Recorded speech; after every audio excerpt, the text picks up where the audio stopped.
9 मई को देवेंद्र अपने घर से निकलते हैं और उनको रेलवे स्टेशन जाना था क्योंकि उनकी बेटी सुप्रिया कोटा से वापस आ रहे थे। वो कोटा में रह करके नीट की तैयारी कर रही है।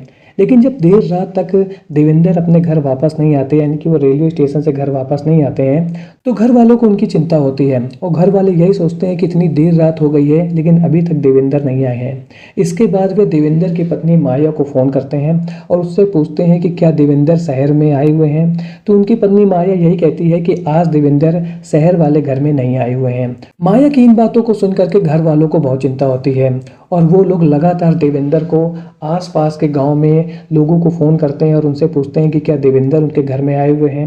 रिश्तेदारों को फ़ोन करते हैं और उनके बारे में पूछते हैं, लेकिन देवेंद्र के बारे में कुछ भी पता नहीं चल रहा था। लगातार देवेंद्र को खोजने के बाद जब उनके बारे में कुछ भी पता नहीं चलता है तो उनकी पत्नी माया 10 मई को जाती हैं पुलिस थाने में और देवेंद्र के गुमशुदगी की रिपोर्ट दर्ज करा देती हैं और पुलिस वालों को यह बताती हैं कि 9 मई को उनके पति देवेंद्र घर से निकले थे अपनी बेटी को रेलवे स्टेशन से रिसीव करने के लिए, लेकिन वो देर रात तक घर वापस ही नहीं है। उनको बहुत ढूंढा गया लेकिन उनके बारे में कुछ भी पता नहीं चला है, इसलिए वो थाने में आई है रिपोर्ट दर्ज कराने के लिए। आप जल्द से जल्द मेरे पति को ढूंढिए, कहीं उनके साथ कोई गलत काम ना हो जाए। इसी बीच 11 मई को पुलिस वालों के पास एक कॉल आता है और यह कॉल होता है जंगल में मवेशी चरा रही औरतों का। औरतें पुलिस वालों को बताती हैं कि वो जंगल में मवेशी चरा रही हैं, लेकिन यहाँ पर बहुत ही भयंकर दुर्गंध आ रही है। आप लोग जल्दी आकर के चेक कीजिए, यहाँ पर कुछ पॉलीथीन पड़ी हुई हैं और उनके अंदर से बहुत भयंकर दुर्गंध आ रही है।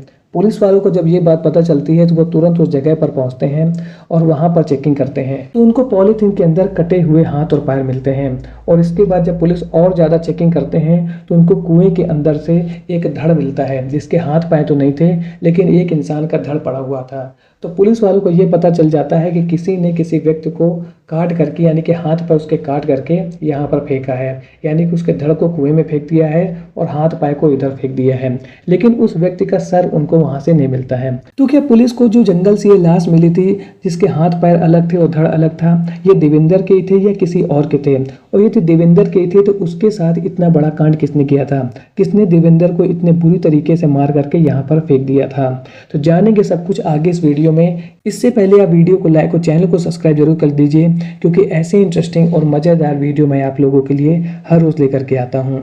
तो चलिए वीडियो को शुरू करते हैं। तो आज की कहानी की शुरुआत होती है बलिया से। बलिया के बहादुरपुर मोहल्ले में रहने वाले Devendra Verma Border Road Organisation से रिटायर हैं।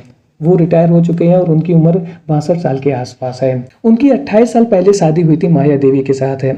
आज देवेंद्र राम के 4 बच्चे हैं, 3 बेटियां हैं और 1 बेटा है।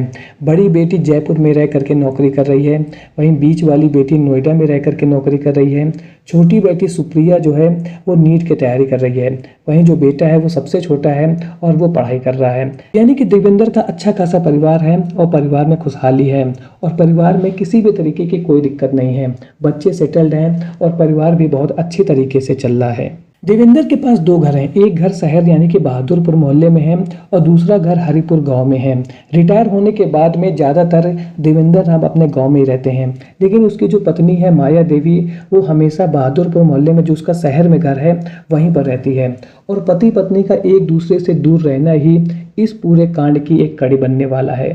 देवेंद्र राम की पत्नी माया देवी अपने पति से दूर शहर वाले घर में अकेली रहती हैं, यानी कि देवेंद्र राम गांव में रहते हैं, वहीं उनकी पत्नी माया देवी शहर वाले घर में अकेली रह रही हैं।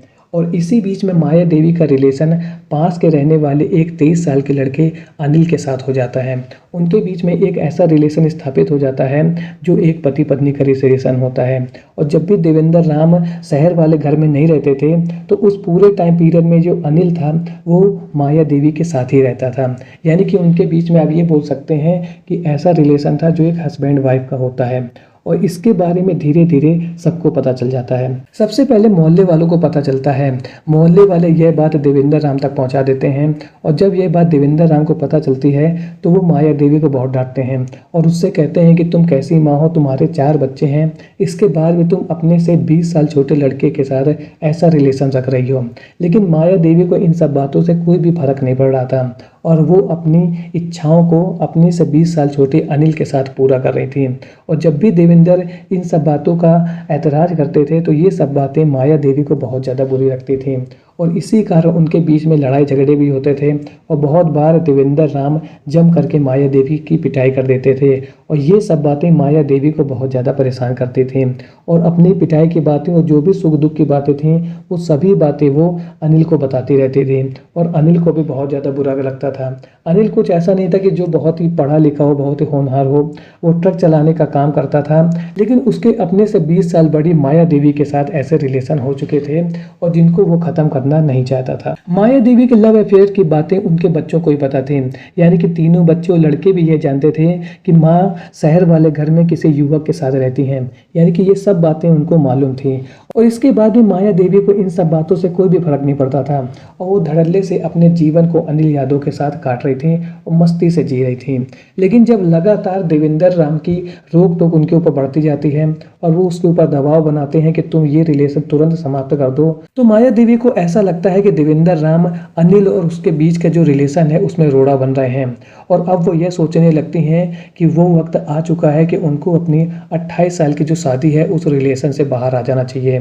और इसी बीच में माया देवी अपने प्रेमी अनिल यादव के साथ देवेंद्र राम को हटाने का प्लान बना लेती हैं। 9 मई को जब देवेंद्र राम अपनी बेटी सुप्रिया को लेने के लिए रेलवे स्टेशन जा रहे थे तो उसी बीच में माया देवी देवेंद्र को फ़ोन करती हैं और उनसे कहती हैं कि तुम शहर वाले घर यानी कि बहादुरपुर मोहल्ले में जो घर है वहाँ पर आ जाओ।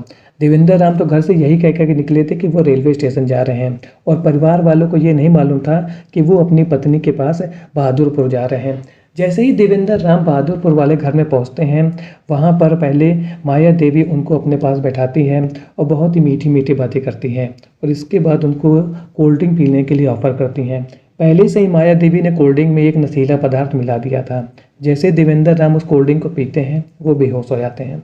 इसी बीच में माया देवी अपने प्रेमी अनिल को बुलाती हैं और अनिल तो पहले से प्लान बनाए बैठा हुआ था कि आज देवेंद्र राम को रास्ते से हटा देना है।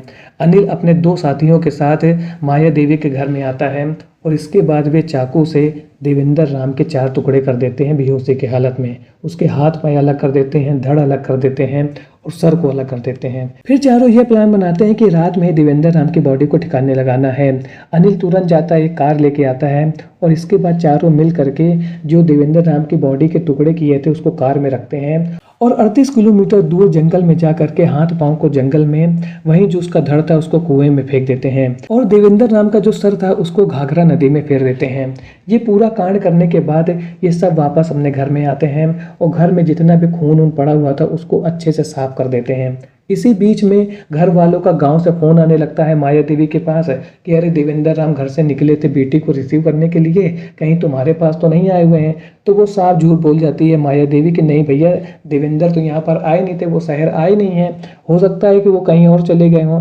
और इस प्रकार की वो बातें बनाती हैं। जब उसको ये लगता है कि परिवार वालों का उसके ऊपर दबाव बढ़ता जा रहा है तो अपने आप को पाक साफ दिखाने के लिए वो पुलिस थाने पहुँचती है और 11 मई को जाकर के वहाँ पर अपने पति के गायब होने की गुमशुदगी की रिपोर्ट दर्ज करा देती है कि भाई मेरे पति 9 मई से गायब हैं।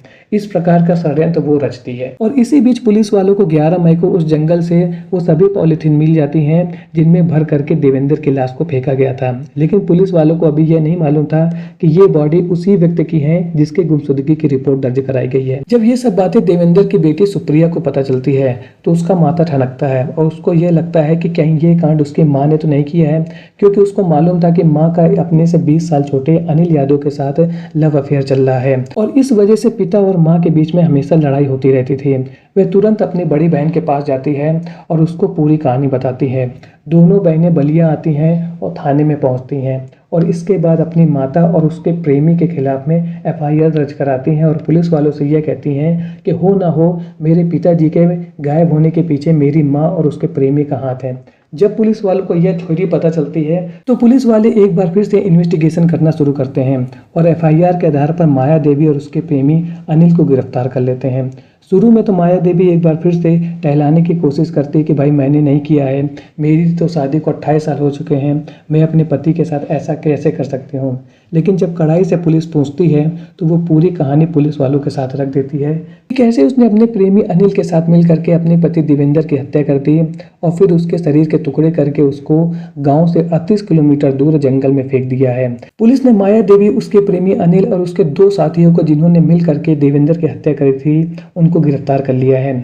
वहीं उसका प्रेमी अनिल भागने की कोशिश कर रहा था, जिसका पुलिस वालों ने एनकाउंटर कर दिया और उसके पैर में चोट लग गई और इसके बाद उसको गिरफ्तार कर लिया गया। तो आज की वीडियो में आपने देखा कि कैसे 44 साल की महिला माया देवी ने अपनी इच्छाओं की पूर्ति के लिए, अपने शारीरिक सुख की पूर्ति के लिए अपने 28 साल पुराने वैवाहिक जीवन को समाप्त कर दिया। तो आज की वीडियो में आपने देखा कि कैसे 44 साल की महिला माया देवी ने अपने शारीरिक सुख को पूरा करने के लिए अपने 28 साल पुराने वैवाहिक जीवन को समाप्त कर लिया और उस महिला के अपने से 20 साल छोटे लड़के के साथ रिलेशन थे, यानी कि जिस उम्र के उसके बच्चे थे उस उम्र के लड़के के साथ उसके शारीरिक संबंध थे। और इसके बाद जब उसके पति ने इन सब को ख़त्म करने के लिए बोला तो उसने सबसे पहले अपने पति को ही रास्ते से हटा दिया, लेकिन उसको इस बात का अंदाज़ा नहीं था कि क्राइम को कितनी भी सफाई से क्यों ना किया जाए, क्राइम करने वाला पकड़ा ही जाता है, वो बच सकता ही नहीं है। तो आज का वीडियो आपको कैसा लगा कमेंट सेक्शन में ज़रूर बताएं। मिलता हूँ ऐसे एक और नए इंटरेस्टिंग वीडियो में, तब तक के लिए थैंक्स फॉर वॉचिंग।